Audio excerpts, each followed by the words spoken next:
MCQ કરીએ છીએ વિકલ સમીકરણના તેમાં એક વચ્ચે એમસીક્યુ આવ્યા હતા અવાભિલંબ અને અવસ્પર્શકની લંબાઈ માટેના દાખલાઓ હતા તો તે ટોપિક જરાક આપણે ડિસ્કસ કરી નાખીએ જનરલી એ તમારા ચોપડીમાં છે જ નથી અત્યારે તો પણ આપણે આમાં લઈ મૂકીએ એમસીક્યુમાં અવસ્પર્શક અને અવાભિલંબ ને બધી વસ્તુ શું આવે છે તે એના માટે અહીંયા ફિગર ડ્રો કરી છે વિકલ સમીકરણનો ભૂમિતિમાં ઉપયોગ એ કન્સેપ્ટથી તમને એક જૂની બુકમાં આવ્યો આ ટોપિક હતો તો વિકલ સમીકરણનો ભૂમિતિમાં ઉપયોગ કરવો હોય તો ભૂમિતિમાં ઉપયોગ કઈ રીતે આવશે તો તમને કોઈ વક્ર આપેલો હોય વિકલ સમીકરણમાં વક્ર આવવાનો છે તો એટલે કોઈ વક્ર આપેલો હોય y = fx વક્ર છે વક્રના કોઈ બિંદુ આગળ હું સ્પર્શક દોરી શકું બરાબર છે તો px1 y1 માંથી પાસ થતો આવ્યો આ સ્પર્શક છે રાઈટ છે બરાબર એટલે સ્પર્શક થવાનું એરું એ અને આ px1, y1 એ સ્પર્શ બિંદુ થવાનું સ્પર્શકને p આગળ ટચકીને જાય છે એટલે સ્પર્શ બિંદુ થવાનું છે એ સ્પર્શક થયો હવે આવું જો આવશે તો આ સ્પર્શકનું સમીકરણ મને માંગેલું હોય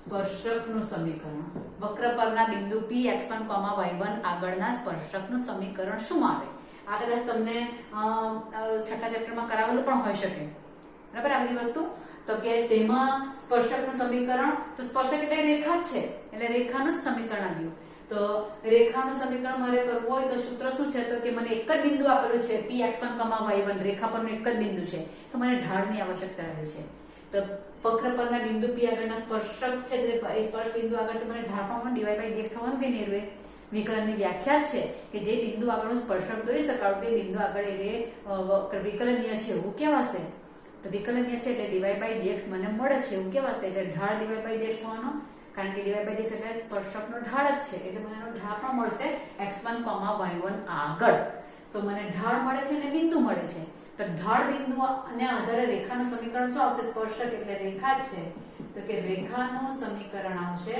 y - y1 m x - x1 y1 x1 કોણ તો આ બિંદુ અને m કોણ તો કે ઢાળ ઢાળ એટલે કોણ તો કે dy/dx કયા પોઈન્ટ આગળ x1, y1 આગળ એટલે સ્પર્શકનું સમીકરણ શું આવશે dy/dx at x1, y1 x - x1 આ થઈ ગયું જૂનું સૂત્ર છે એમાં કઈ વાંધો નથી પછી આવે છે અભિલંબનું સમીકરણ અભિલંબનું સમીકરણમાં શું આવશે તો કે અભિલંબનામાં આવશે અભિલંબ કોને કહેવાય તો સ્પર્શક અને અભિલંબ બંને પરસ્પર એકબીજાના લંબ હોય છે એટલે બંને લંબ હોય છે એટલે મેં અભિલંબ દોર્યું ત્યાં લંબ આપેલો છે જો px1, y1 માંથી જ મેં સ્પર્શ બિંદુમાંથી લંબ દોર્યો એટલે આ સ્પર્શક માટેની આ લંબ રેખા થઈ ગઈ એટલે એ કોણ બની જશે અભિલંબ આ બધું જૂનું જાણવું છે તમારા માટે તો અભિલંબનું સમીકરણ જો મને માંગેલું હોય તો એ પણ રેખા જ છે એટલે સૂત્ર તો આ જ આવવાનું y - y1 = mx - x1 તો y - y1 માં અહીંયા m શું આવશે તો કે m મને આનો નથી ખબર પણ આનો મને dy/dx ખબર છે કે નહીં અને આ બંને રેખાઓ પરસ્પર લંબ છે તો બે લંબ રેખાઓ માટે એકનો ઢાળ જો m1 હોય તો બીજાનો કોણ હોય -1/m1 બેનો ગુણાકાર -1 થાય છે એટલે આનો ઢાળ શું આવશે -1/dy/dx at x1, y1 ધ્યાન આવશે સ્પર્શકનો ઢાળ dy/dx છે અભિલંબ સ્પર્શકનો લંબ છે એટલે અભિલંબનો ઢાળ શું થશે આનો વિરોધી ને વ્યસ્ત વિરોધી એટલે માઈનસ અને વ્યસ્ત એટલે dy/dx at x1, y1 x - x1 આ અભિલંબનું સમીકરણ મારી માટે થઈ ગયું રાઈટ છે આ બે સૂત્રો આવશે તમારા જે જૂનાને જાણતા જ છે પછી છે અવાભિલંબ અને અવસ્પર્શકની લંબાઈ જે એમસીક્યુ તમને ખાસ છે તે અવાભિલંબ અને અવસ્પર્શકની લંબાઈમાં આપણે અવસ્પર્શક શું આવશે અવસ્પર્શકની લંબાઈ તો આમાં તમને આકૃતિમાં બતાવેલું છે કે આ સ્પર્શક જે આવ્યો તે x અક્ષને ટચકે છે આ પણ ટચકેલો છે અને સ્પર્શ બિંદુમાંથી હું x અક્ષ પર લંબ દોરું એટલે આ જે ત્રિકોણ બને ને કાટકોણ ત્રિકોણ તમારે છે અત્યારે તો કાટકોણ ત્રિકોણના બે ટુકડા પડ્યા હા બરાબર છે આ કાટકોણ ત્રિકોણના બે ટુકડા પડ્યા એટલે આ છે તે સ્પર્શકનો એરિયા છે સ્પર્શક જે રેખા આપણે જે તેનો ટુકડો છે અને આ અભિલંબનો ટુકડો છે તો સ્પર્શક સાથે જોડાયેલો જે ટુકડો છે સંલગ્ન રેખાખંડ એવું તમને આવતું હતું તો એ જે છે સ્પર્શક સાથે જોડાયેલો ટુકડો તે અવસ્પર્શક કહેવાશે અને અભિલંબ સાથે જોડાયેલો ટુકડો જે છે તે કોણ કહેવાશે? અવાભિલંબ. તો tn એ અવસ્પર્શકની લંબાઈ દર્શાવે છે અને ng એ અવાભિલંબની લંબાઈ દર્શાવે છે. એનું સૂત્ર, એ લંબાઈનું સૂત્ર શું આવશે? તો કે લંબાઈનું સૂત્ર, અવસ્પર્શકની લંબાઈની સૂત્ર આવશે y1, એટલે જે પોઈન્ટ આગળ આપણે કહ્યું ને એમાં y1, એટલે y upon તમે યાદ રાખો તો પણ ચાલે, y upon dy by dx at x1, y1 આવું થશે. એટલે y upon dy by dx at x, y લખી દો તો પણ કોઈ વાંધો નહીં મળે. એટલે y છેદમાં dy by dx. આ અવસ્પર્શકની લંબાઈનું સૂત્ર છે. અવાભિલંબની લંબાઈ આ બધા આપણે લઈ લેવાના છે. અવાભિલંબની લંબાઈમાં શું આવશે? તો અવાભિલંબની લંબાઈમાં આવશે y1 into dy by dx at x1, y1. આ માન લંબાઈ લેવા છે, માનાંક લેવા પડે ને એવું તમારે કઈ આવે છે, બીજું કઈ નહીં. એટલે માનાંક આવશે કારણ કે લંબાઈ મને પોઝિટિવ જોઈએ. આ dy by dx ને બધા તમારા જવાબ માઇનસમાં પણ હોઈ શકે, એટલે એનું માનાંક લેવું જરૂરી છે. એટલે y1 upon dy by dx અને y1 into dy by dx એ અવાભિલંબની લંબાઈ થશે. બરાબર છે. પછી આ અસ્પર્શક ને અવાભિલંબની લંબાઈ, તો કદાચ સ્પર્શકની લંબાઈ આ pt કોણ પૂછે? આ સ્પર્શકની લંબાઈ થાય ને x1, y1 આગળ pt આ સ્પર્શકની લંબાઈ અને pg એ અભિલંબની લંબાઈ. તો સ્પર્શકની લંબાઈનું સૂત્ર શું આવશે? તો કે y1 વર્ગમૂળમાં 1 plus 1 upon dy by dx. આ થવાનું છે એક્ચ્યુઅલી સ્પર્શકની લંબાઈ. આ કાઢી નાખો. સ્પર્શક કયું થશે? pt. સ્પર્શકની લંબાઈ જે આવશે તે શું આવશે? તો કે y1 into વર્ગમૂળમાં 1 plus 1 upon dy by dx at કોણ x1, y1 into માં આવશે. અને અભિલંબની લંબાઈ, બધાની લંબાઈ લીધેલી છે. અભિલંબની લંબાઈ શું આવશે? y1 into વર્ગમૂળમાં 1 plus dy by dx at x1, y1. આ બધા સૂત્રો હું તમને મોકલાવીશ, એટલે તમારે સૂત્ર લર્ન કરી રાખવાના. y1 into 1 plus dy by dx એનો વર્ગ લખવાનો તો રહી ગયો, ત્યાં વર્ગ આવશે. અહીંયા વર્ગ આવશે, 1 plus dy by dx નો વર્ગ આવશે. એટલે આ થયા તમારા એના સૂત્રો થયા. પછી અક્ષો પર કપાતા અંતરખંડ તો હવે હમણાં ચાલશે. x અક્ષ આગળ x અક્ષ દ્વારા અક્ષો પર કપાતા અંતરખંડો અને y અભિલંબ સ્પર્શક દ્વારા અક્ષો પર કપાતા અંતરખંડો. સ્પર્શક અક્ષ પર અંતરખંડ કાપે છે ને એના, તો તે અંતરખંડની વાત આવી. આ અંતરખંડ ને તે વાત. તો તેના સૂત્રો છે x અંતરખંડ x1 minus y1 છેદમાં dy by dx, y અંતરખંડ y1 minus x1 into dy by dx આવશે. અને અભિલંબ દ્વારા x1 એ જ આવશે, x1 plus y1 dy by dx ને y અંતરખંડ y1 plus x1 upon dy by dx. આ તમારે યાદ રાખવા પડે તેવા સૂત્રો છે. x અંતરખંડ સ્પર્શક દ્વારા x અંતરખંડ કયો છે? તો x minus y dy by dx. y અંતરખંડ y minus x dy by dx. એ આ તમારે થશે x minus y upon dy by dx x અંતરખંડ into dy by dx આવશે. આ તમારા સૂત્રો તમારે ધ્યાનમાં રાખવાના. અંતરખંડ વાળા તો ઠીક છે, બહુ નથી આવતા, તમારા સૂત્રો નીકળી ગયેલા છે દાખલા. પણ અવાભિલંબ ને અવસ્પર્શક તમને ખાસ આવ્યા કરતા છે. અવાભિલંબની લંબાઈ ને અવસ્પર્શકની લંબાઈ આ બધા પણ નથી આવ્યા. આ બે ખાસ આવતા છે. એટલે આ અવસ્પર્શકમાં y1 upon dy by dx અને અવાભિલંબમાં y1 into dy by dx. આટલા સૂત્રો છે. એના પર આધારિત આપણે એકાદ MCQ કાઢી નાખેલા હતા. નહીં કરાવે તે દિવસે તે એકાદ જોઈ લઈએ, અને પછી કઈ બહુ કદાચ કરવા જેવા MCQ મને લાગતા નથી આમાં, કારણ કે બધા કક્ષાના પરિમાણવાળા જ છે અને તમને એનું સોલ્યુશન સહિત આપેલું છે, એટલે તમે કરી શકશો આરામથી. ઓકે, એકાદ MCQ જોઈ લઈએ આપણે આના.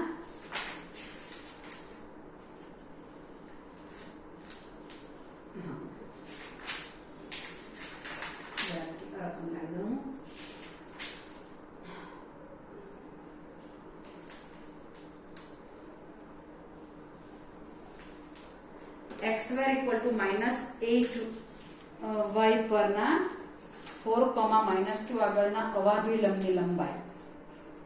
x square equal to minus 8y અને બિંદુ કયું આપેલું છે? અવાભિલંબની લંબાઈ પૂછેલી છે. બિંદુ આપેલું છે 4, minus 2 આગળ. લંબાઈ કોની પૂછેલી છે? અવાભિલંબની.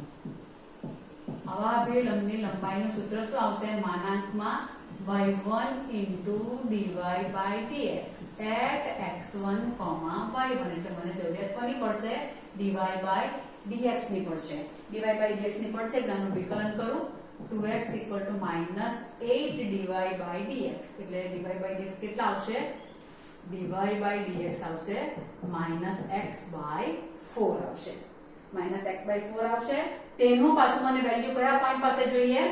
4, -2 પાસે. dy by dx at 4, -2. એટલે જ્યાં x દેખાય છે ત્યાં 4 ને y દેખાય છે ત્યાં -2. એટલે -2 આવવાનું. તો હવે અવાભિલંબની લંબાઈમાં શું આવશે? y1 એટલે આવવાના -2. અને આ dy by dx કેટલા આવ્યા? તે પણ -2 આવ્યા. એટલે આવવાનો જવાબ 4. હવે ભૂલ કરી, હા અહીંયા ભૂલ કરી, અહીંયા 4 આવે એટલે અહીંયા 1 આવે. 4 છે ને એટલે -2 બરાબર છે. -1 એટલે જવાબ આવશે 2. આ દાખલો થઈ ગયો. ચાલો બીજો MCQ છે. એમાં y² = -8x ઉલટું છે અને બિંદુ પણ કયું આપેલું છે? બિંદુ આપેલું છે -2, 4 આગળ અવસ્પર્શકની લંબાઈ. હવે અવસ્પર્શકની લંબાઈનું સૂત્ર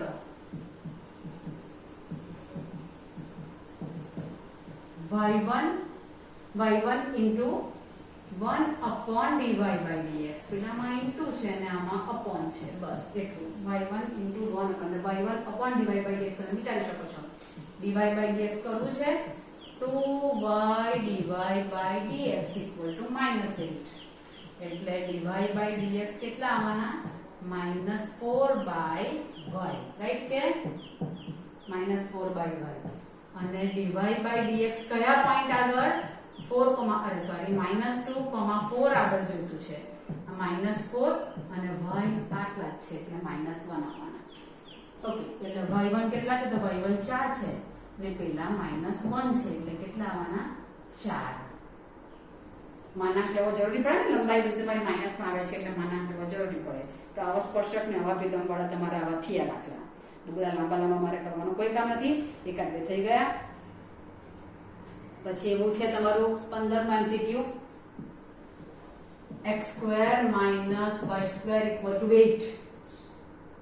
3, 1 આગળ અવસ્પર્શક ને અવાભિલંબની લંબાઈ 3, 1 આગળ એટલે 2x બધામાં અવસ્પર્શક ને અવાભિલંબ પૂછે એટલે મારે આ કામ કરવા પડે. x = y dy by dx આવશે. dy by dx કોણ આવશે? x/y. અને dy by dx કયા પોઈન્ટ આગળ મને પૂછેલું છે? 3, 1 આગળ એટલે આ 3 આવશે ને આ 1 આવશે એટલે 3 જ આવે છે. અને અવસ્પર્શક પૂછેલું હોય તો શું થશે? અવસ્પર્શકની લંબાઈ બરાબર y1 એટલે કેટલા? 1 અપોન i/dy by dx એટલે 1/3 આવશે. બરાબર છે? અવસ્પર્શક 1/3 આવશે. અને અવાભિલંબ કેટલા આવશે? તો કે અવાભિલંબમાં સૂત્ર છે y1 એટલે 1 into dy by dx એટલે 3 આવશે. આ થઈ ગયું. આવી રીતે તમારા દાખલા થઈ જશે. એના અવસ્પર્શક ને અવાભિલંબના જનરલી તમારા MCQ આવા જ છે. બીજા બધા કક્ષાના પરિમાણમાં છે તે મારે હવે નથી કરવું અત્યારે. બધા તમારે જોઈ લેવાના અંદર.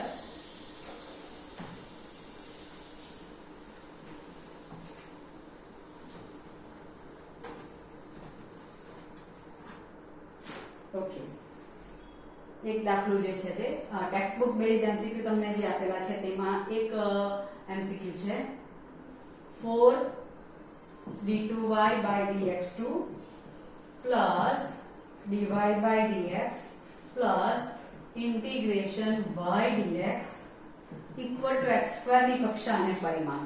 અનુક્રમે ખાલી જગ્યા અને ખાલી જગ્યા છે. બરાબર છે? તો હવે આમાં જ્યારે મારે કરવાનું છે કક્ષા અને પરિમાણ ત્યારે મારે શું કરવું પડશે?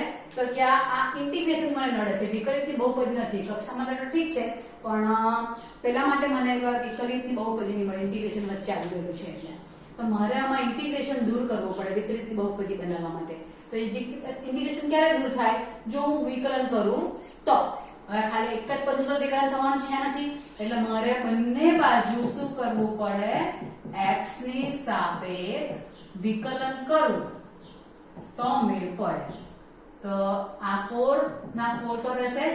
આ y2 કહેવાય ને, તો y2 નું વિકલન y3 થઈ જશે ને, y નું dy by dx એટલે કે y1 નું y2 તો y2 નું y3 એટલે d3y by dx cube, dy by dx નું d2y by dx2. અહીંયા x ની સાપેક્ષ વિકલન કરીશ એટલે સંકલન નીકળી જવાનું એટલે y આવશે ખાલી. બરાબર? એટલે એ આવવાનું મારી પાસે ખાલી y અને x2 નું આવશે 2x. દરેકે દરેક પદનું વિકલન કરવા પડે, એટલે એકનું તો થાય જ નહીં. એટલે વિકલન કરીએ એટલે હવે મારી અહીંયા બહુપદી કેવી થઈ ગઈ? તો કે હવે વિકલિતની બહુપદી થઈ ગઈ. જે વિકલિતની બહુપદી છે ને, આ વિકલિતની બહુપદી નથી અત્યારે. એટલે વિકલિતની બહુપદી આઈડિયા નથી ને આઈડિયા છે. તો હવે આની કક્ષા તો કે મેક્સિમમ કેટલી વખત વિકલન કરી શકો? કે 3 વખત કરી શકો છો, એટલે કક્ષા 3. અને તે 3 વખતના વિકલનની જે ઘાત છે તે જ એનું પરિમાણ, એટલે 1 આવશે. એટલે આ એક એમસીક્યુ મારે તમને કહેવાનું હતું.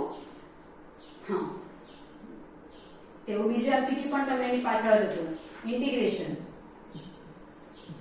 y dx y² plus x ની કક્ષા તમને પૂછેલી છે. તો અહીંયા પણ ઇન્ટિગ્રેશન આવ્યું એટલે વિકલન કરતા વિકલિતની બહુપદી નથી એટલે આ y થઈ ગયું equal to 2y plus 1. બરાબર? y² plus x છે ને, એટલે x² રીતે લખી લેવાનું મને કે 2y અહીંયા જરા કરી ગયું હે 2y dy by dx. ભૂલ થઈ ગઈ હતી. આમાં x છે નથી ને, એટલે વિકલન કરવાનું છે તો 2y² નું 2y ને પછી dy by dx. આ થઈ ગયું. હવે વિકલિતની બહુપદી આવી ગઈ. હવે આમાં તમને dy by dx પછી વિકલન દેખાતું જ નથી. કક્ષા માંગેલી છે તો વિકલિતની બહુપદીનું એમ કામ નહીં હોય, પણ આમાં તો વિકલન જ નથી. તો વિકલન નથી એટલે વિકલન લાવવા માટે બંને બાજુ વિકલન કર્યું. તો હવે કક્ષા કેટલી આવવાની? 1. પરિમાણ પૂછેલું તો પરિમાણ પણ કેટલું આવશે? 1 જ આવશે. એક જ વખત વિકલન કરી શકું છું. એટલે આ થયું તમારું બીજું દાખલું. બીજા બધા તમે એમાં જુઓ તો કક્ષા પરિમાણ બધામાં એવું જ છે ને. બધામાં કંઈ કોમ્પ્લિકેટેડ એવા કોઈ લાગતા મને નથી. હા, એટલે ઘાત અપૂર્ણાંક દેખાય તો મારે એને પૂર્ણાંક બનાવવી પડે, એ કામ કરવું પડે. એવું છે તમારું કંઈ છઠ્ઠું ને એવું એમસીક્યુ. 2/3 ને 1/2 છે એટલે 6 ઘાત લેવાની. તે d2y by dx2 માં 6 ઘાત લેશો એટલે મેળ પડી જાય. બરાબર? એટલે આવો એ કરેલું છે આપણે એકાદ કદાચ d2y by dx2 ની 2/3 ઘાત equal to y plus dy by dx ની 1/2 ઘાત. આનું કક્ષાને પરિમાણ માંગેલું હોય તો આની ચાલે. અહીંયાના 3 ને અહીંયાના 2 એટલે બંને બાજુ કેટલી ઘાત લેવાની? 6 ઘાત. 2 ને 3 નો લસા તો શું થશે? d2y by dx2 ની અહીંયા 2/3 ની 6 ઘાત ને y plus dy by dx raised to 1/2 ની પણ 6 ઘાત. આ થશે ને આ થશે. તો d2y by dx2 ની કેટલી ઘાત થવાની? 4 થવાની. ને y plus dy by dx ની 3. કક્ષા 2 અને પરિમાણ 4. એટલે છઠ્ઠાનો જવાબ તમારો 2 અને 4 આવશે. હવે તમારે ચેન્જીસ કરવા પડે તો તે કરવાનું. બરાબર? ઘણા બધા દાખલામાં તો નીકળી જતા છે. બધા કક્ષાને પરિમાણ વાળા છે એટલે આમાં ઠીક છે. હવે આમાં જ થઈ ગયું છે. બહુ એમસીક્યુ તમારા બાકી નથી રહેલા. ઓકે,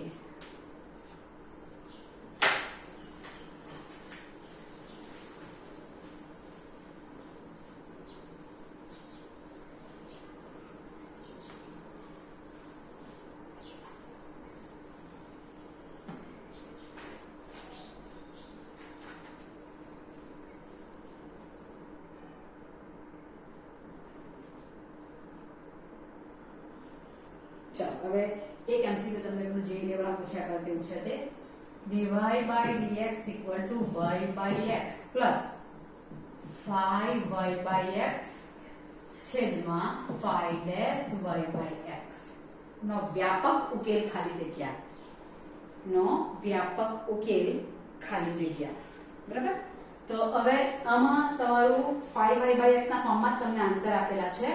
તો આમાં y by x આવ્યો એટલે આપણે દાખલો વ્યાપક ઉકેલ કરવા માટે આપણે સિમ્પલ આ જ કરીએ. y by x equal to v જે કરતા છે તે જ કરીએ. તો dy by dx શું લખાશે? dy by dx લખાશે v plus x dv by dx.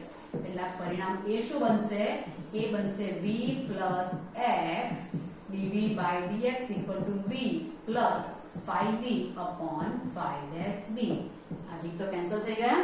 એટલે હવે રહી ગયું મારી પાસે x dv by dx equal to 5v છેદમાં 5v.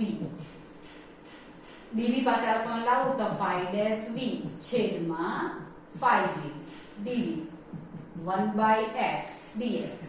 5v એટલે કોઈ v માં વિધેય છે ને 5 એટલે તેનું વિકર્ણ ઉપર છે ઉપર, એટલે છેદનું વિકર્ણ ઉપર સેટ થઈ ગયું કહેવાય ને 5 આવ્યું એટલે શું થવાનું? log of છેદ equal to log x ને અહીંયા k ના ફોર્મમાં છે એટલે log k લખીએ આપણે.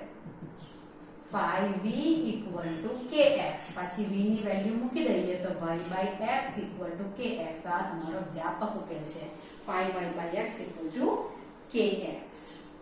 તો આ એક પૂછાયા કરે તેવું છે. બીજા તમારા જેમાં છે આપણે જે લેવલના દાખલાઓ જે છે તેમાં તમારા સીધા દાખલા જ આવતા છે. dy by dx equal to y plus 3 નો ઉકેલ. y0 પર 2 હોય, y0 બરાબર 2 હોય તો શોધો, અને y log 2 હોય તો ત્યારે શોધો. એવું જ તમારે છે. એટલે સિમ્પલ દાખલા જ આવે છે. સ્પર્શકના ઢાળનું સમીકરણ આપેલું છે 2 1 માંથી પસાર થતા સ્પર્શકના ઢાળ એટલે dy by dx આપેલું હોય. dy by dx મને આપેલું છે x2 + y2 છેદમાં 2xy. દરેકની ઘાત 2 છે એટલે એને y by x માં હું આરામથી કન્વર્ટ કરી શકું. થઈ ગયું y by x માં. y by x માટે 20 સપોઝ કરીને દાખલો કરવાના. એ મોટા મોટા દાખલા જ તમારા એરાએ આવતા છે એમાં. અને પાછા આવતા પછી પેલા if વાળી કન્ડિશન આવી ગઈ છે. પેલા વિકલ સમીકરણ નીકળી જાય. આ 2 1 માંથી પસાર થાય તેવું માંગેલું છે. આ ઢાળ આપેલો છે 2 1 માંથી પસાર થાય એટલે છેલ્લે મારે x બરાબર 2 ને y બરાબર 1 મૂકવાના. આનો વિકલન શોધીને v plus x dv by dx equal to 1 plus v square by 2v. v ને આ બાજુ લાવો. આ રીતે આખો દાખલો જ મોટો પૂછેલો હોય છે 4 માર્કમાં. એટલે એવા દાખલા તમારા એવા થઈ જાય છે. ચલો, એટલે અમારે તમને કહેવાનું થઈ ગયું. પેલા ઇન્ટિગ્રેશન વાળા કક્ષા પૂછે તો એ તમારે વિકલન કરવું પડે એ તમારે ધ્યાનમાં રાખવાનું તે થઈ ગયું. એટલે આટલા તમારા છે. બાકીના તો બધા દાખલા અંદર બહુ ઈઝી છે એટલે તમારે જાતે સોલ્વ કરી નાખવાના રહેશે. અને તકલીફ પડે તો મને પૂછી લેવાનું રહેશે. બીજું તો શું થાય. ચાલો, તો આટલું રાખીએ. અને હવે આપણે કાલથી 9 ચેપ્ટર બાકી અધૂરું છે તે આપણે પૂરું કરીશું. અત્યારે આપણે આટલા જ સૂત્રો વિકલ દાખલા બાકી કર્યા વિકલ સમીકરણના. ઓકે, બરાબર પ્રેક્ટિસ કરી નાખજો અને ટેસ્ટ વ્યવસ્થિત આપજો બધી. Okay, by.